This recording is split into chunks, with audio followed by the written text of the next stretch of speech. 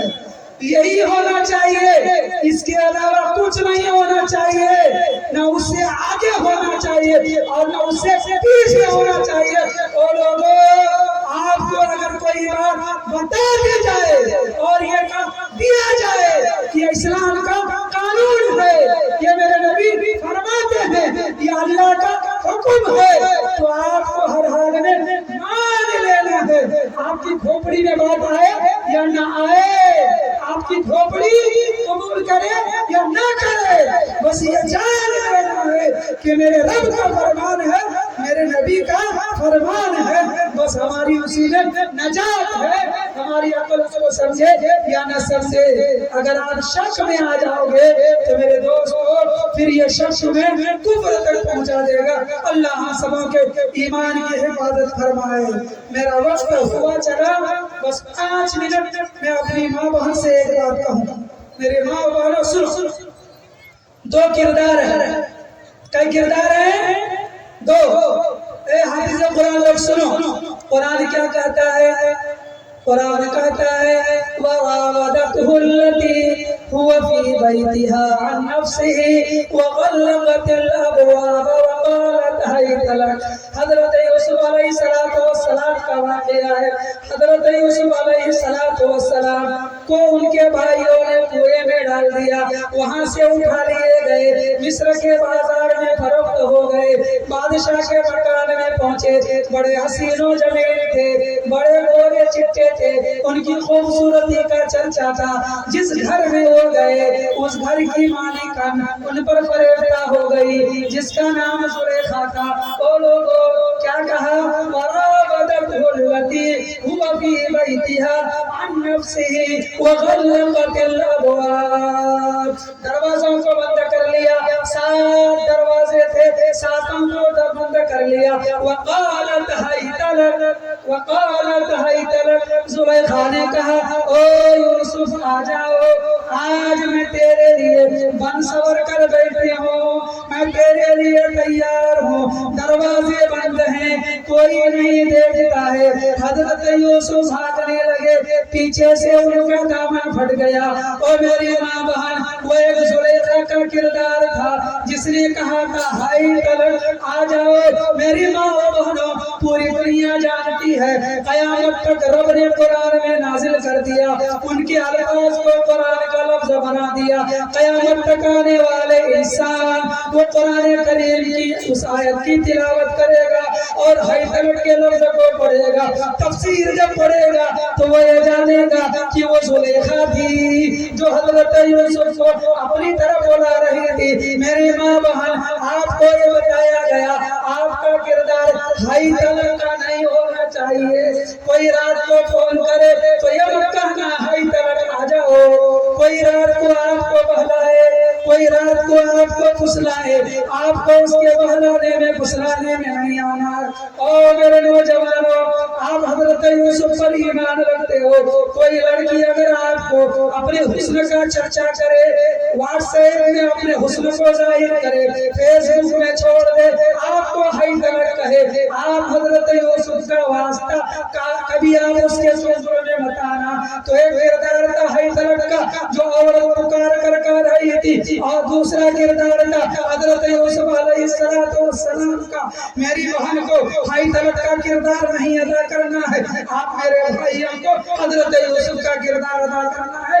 بھاگ جانا ہے, اور دامن پھٹے تو پیچھے سے پھٹے, تاکہ دنیا یہ کہے کہ یہ بات دامن ہے, یہ بھاگا ہوا تھا, دامن پیچھے سے پھٹا ہے. یاد رکھیے گا انشاءاللہ. کوئی فون کرے تو اس کے پیچھے بھاگنا نہیں ہے. اور میری بہن, آپ کو حیثلت کا کردار ادا نہیں کرنا.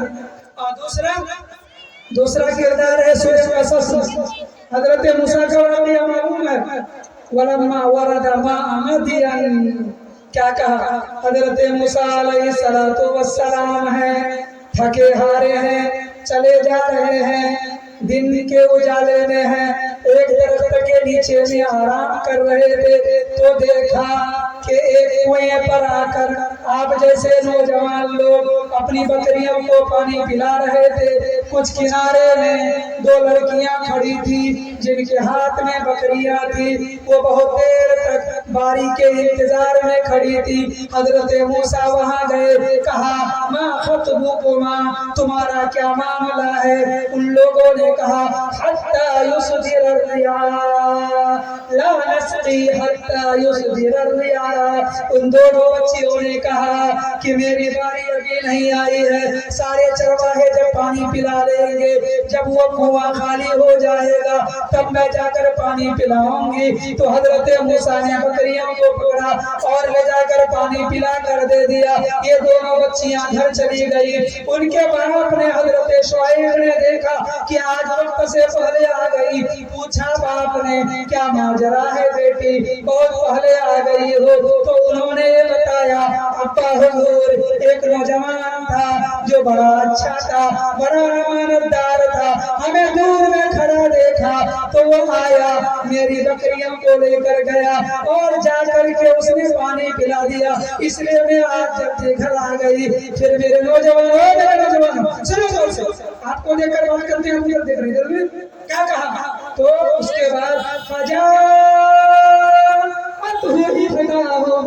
تمشی علی استحیاء، تمشی علی استحیاء، ایک کردار تھا ہے ترقہ اور دوسرا کردار ہے استحیاء کا۔ کیا کہا؟ تو حضرت شعیب نے اپنی ایک بیٹی کو بھیجا، کیا کہا؟ تمشی علی استحیاء، اس کی بیٹی جو آئی تو حیا کے چادر میں ملبوس ہو کر بالکل پردے کے ساتھ آئی۔ قرآن کیا کہتا ہے؟ تمشی، جب وہ چل رہی تھی تو حیا کا پردہ کے اوپر تھا، وہ حیا کے سائے میں چل رہی تھی۔ تو میری بیٹی، میری بہن، میری ماں، میری چچی، میری دادی اور میرے سماج کی ہوا کی بیٹی، وہ ایک کردار تھا الگ کا، اور دوسرا کردار ہے استحیاء کا۔ لفظ کیا بولا؟ ہائی طلب، آ جاؤ، اور دوسرا لفظ کیا ہے؟ استحیاء، کہ حیا کے چادر میں لپٹ کر آ رہی تھی۔ تو میری بہن، آپ حیا کی چادر میں لپٹ کر آؤ گی تو پھر کیا ہوا؟ حضرت موسیٰ علیہ السلام سے اس کا نکاح ہوا نا، ہوا کہ نہیں ہوا؟ تو آپ حیا کی چادر میں آؤ گی تو زمانے کا نبی تیرا شوہر بنے گا، اور اگر خی طلق بنو گی تو زمانے بھر میں بدنام ہو جاؤ گی۔ اس لیے میری بہن، خی طلق کا کردار نہیں، استحیاء کا کردار اپنانا ہے۔ اور میرے نوجوانوں، خی طلق کے پیچھے نہیں بھاگنا ہے، استحیاء کے پیچھے بھاگنا ہے، ٹھیک ہے؟ انشاءاللہ میرا وقت ختم ہو گیا۔ میرے ساتھ میں میرے دوست، میرے رفیق، میرے محترم، میرے معظم، میرے مکرم، میرے سر کے تاج خانقاہ رحمانی منگیر کے استاد حدیث جو بہار کے لیے فخر ہے، ہمارے لیے فخر سیمانچل، فخر بہار کے لیے جامعہ رحمانی منگیر کو، اس کے استاد حدیث ہیں، وہ تشریف رکھتے ہیں، ان کا بیان ہوگا۔ اب آگے ہمیں نہیں بولنا ہے، بولنا بھی اس لیے ضروری تھا، نہیں تو ہم چھوڑ دیتے تو لوگ بولتے یہ بہت قابل ہے، تھوڑا سا بولتا ہے بھر جاتا ہے، ہاں، اس لیے بات ہوئی پوری نا۔ ایک بات تو وہی کہ خی طلق کے پیچھے نہیں جانا ہے، استحیاء کو خود بھی اپنانا ہے، اس کو بھی کرنا ہے۔ اور دوسری بات کیا بتائی گئی کہ شریعت کے معاملے میں شک میں مبتلا نہیں ہونا ہے۔ اگر شک میں مبتلا ہوئے تو یاد رکھیے گا کفر تک پہنچیے گا۔ اس لیے اللہ ہم سبوں کی حفاظت فرمائے، ہمارے اور آپ کے ہر اعتبار سے ہماری شریعت کی حفاظت فرمائے، ادارے کی حفاظت فرمائے۔ آپ لوگ اپنے سماج میں جا کر سورہ فاتحہ سنیے گا، اگر سب کا سورہ فاتحہ ٹھیک ہو گیا ہے تو انہی مدرسوں کو آگے بڑھانا ہے، اور اگر ٹھیک نہیں ہوا ہے تو گلی گلی میں مدرسہ کھولنا ہے۔ اللہ اداروں کو کامیاب کرے۔ آپ پیچھے کیوں بیٹھے؟ اوپر آ کے بیٹھیے نا، ارے اسٹیج یہاں پر خالی، آئیے اوپر آ کے بیٹھیے۔ السلام